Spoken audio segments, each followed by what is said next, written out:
본 말씀을 통해서 기도에 대한 이해라는 제목으로 말씀 증거하겠습니다.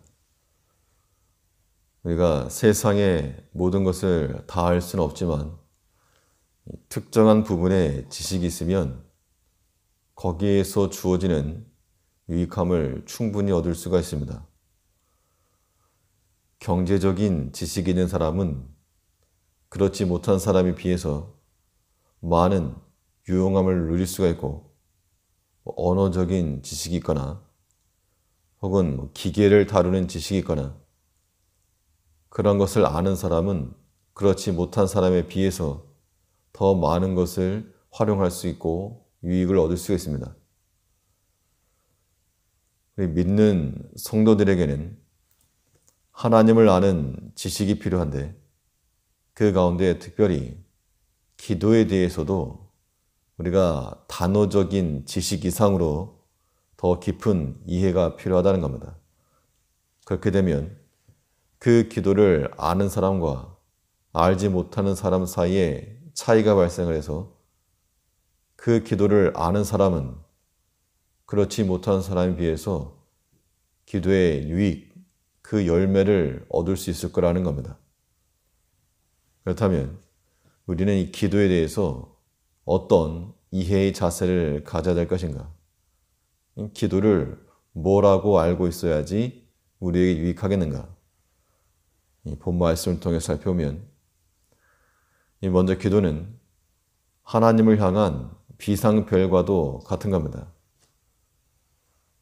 평상시에는 열리지 않는 길이라도 비상시에는 열리는 것을 감각적으로 이해하고 있을 때 우리는 충분히 활용할 수 있는 겁니다. 비상구나 뒷길이 있는 것을 아는 사람들은 평상시에는 그리로 가지 않더라도 위기에 처했을 때 그곳을 자신의 길로 삼을 수가 있는 겁니다.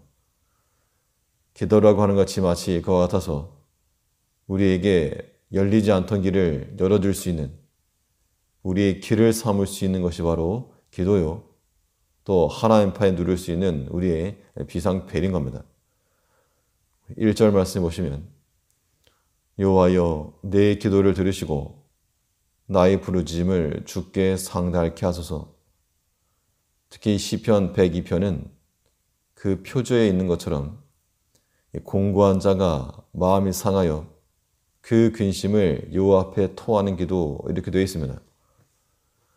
기도함에 있어서 이러이러한 상황에서 마음을 들여 하나님 앞에 기도하는, 간구하는 내용이 나오고 있는데, 이 사실은 기도 자체가 하나님을 찾고 부르는 성도의 신앙 고백인 겁니다.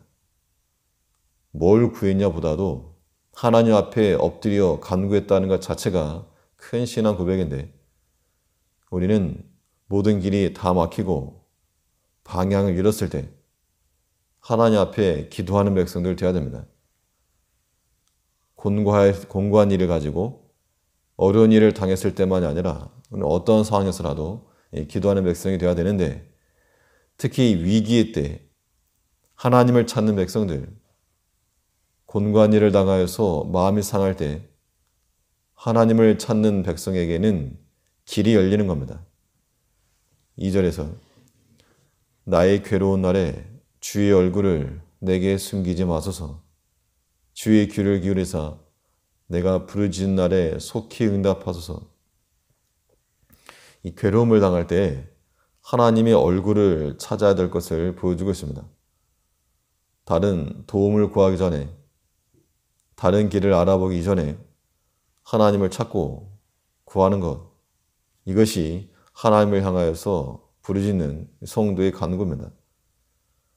간절히 찾는 자가 만난다 하였으므로 우리가 하나님께 우리의 사정을 아뢰고 행동하여, 사람은 알아줄 수가 없습니다.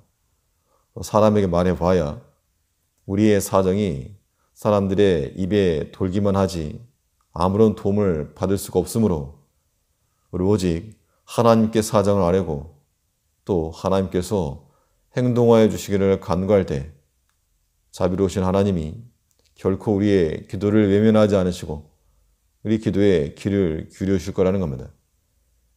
2절에서 나의 괴로운 날에 주의 얼굴을 내게 숨기지 마소서.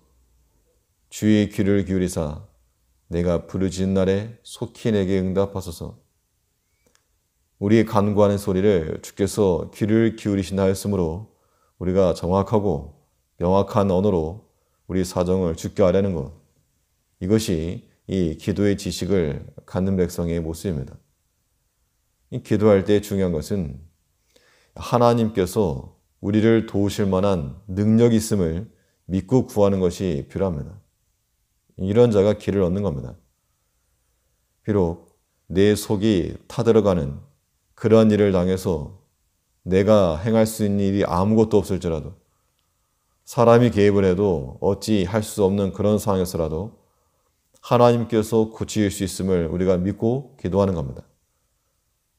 3절에서 대저 내 날이 연기같이 소멸하며 내 뼈가 냉과리같이 탔나이다. 자신의 현재의 형편을 살피니까 마치 사라져 없어지는 소멸하는 연기와 같고, 시꺼멓게 타버린 냉과리라고 하는 것은 이 검은 숯을 말하는데, 이 마음에 시커멓게 타가지고 숯과 같이 되었다는 겁니다. 그럴지라도 하나님께 구하여 하나님의 돌보심이 있으면 회복될 수 있음을 믿는 사람들이 기도할 수 있는 겁니다. 그러므로 우리가 이 비상시에 하나님께 이 벨 누르기를 주저하지 말고 신속하고 힘껏 눌러서 하나님의 도우심과 응답하심을 경험하는 우리가 되어야 될 겁니다. 기도에 대해서 우리가 어떤 이해를, 자세를 가져야 되는가 하면, 이 기도라고 하는 것은 끊어진 소망을 잇는 다리와도 같은 겁니다.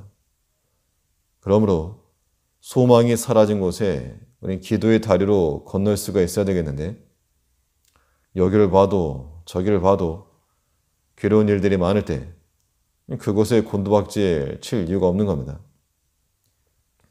우리 기도를 다리 삼아 건너갈 수 있어야 되는데, 4절에서는 내가 음식 먹기도 잊었으므로 내 마음이 풀같이 쇠잔하였으며 나의 탄식소를 인하여 나의 살이 뼈에 붙었나이다. 음식 먹을 기운도 없고 맛도 잃은 상태라는 겁니다. 삐쩍 말라가는 그런 모습을 말하고 있는데, 실제로 우리 괴로운 일들이 많으면, 신경 쓰는 게 많으면 밥맛도 사라지게 되고, 또 마치 피골이 상접하는 것처럼 삐쩍 말라가는 그러한 현상이 나타난다는 겁니다. 그런데 예수님께서 말씀하신 대로 그러한 고민과 염려가 무슨 유익을 주겠는가? 그렇게 고민하고 염려한다고 해서 일이 해결되는가? 아무것도 없으므로 우리는 도리어 우리 얼굴에 기름을 바르고 마치 아무 일도 없었던 것 같이 하나님의 도우심을 구하고 찾는 자들이 되어야 한다는 겁니다. 이것이 기도의 능력을 바로 아는 자들이 취하는 태도입니다. 소망이 다 끊어졌고 내 마음은 검게 타버렸고 밥맛도 사라져버릴 그런 상황에서라도 우리는 마치 아무 일도 없었던 듯이 하나 앞에 간구하여 그 기도를 소망 삼아 건너가야 됩니다. 이 때문에 세상의 시험거리를 머리 위에 두지 말고 발 밑에 두면서 건너가야 되겠는데, 8절을 보면 내 원수들이 종일 나를 회방하며 나를 대하여 미칠 듯이 날치는 자들이 나를 가리켜 맹세하나이다. 나는 죄를 양식같이 먹으며 나의 말씀에는 눈물을 섞어 싸우니. 현재 모든 상태가 좋지 않은 겁니다.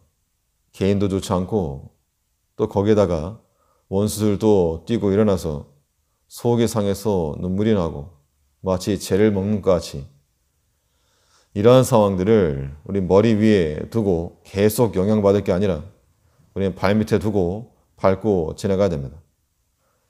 머리 위로는 오직 하나님만 두고 세상을 발로 밟고 계시는 하나님의 발등상 곁에 서서 하나님 앞에 구하는 것, 이러한 기도의 역량이 우리를 강건하게 할 거라는 겁니다.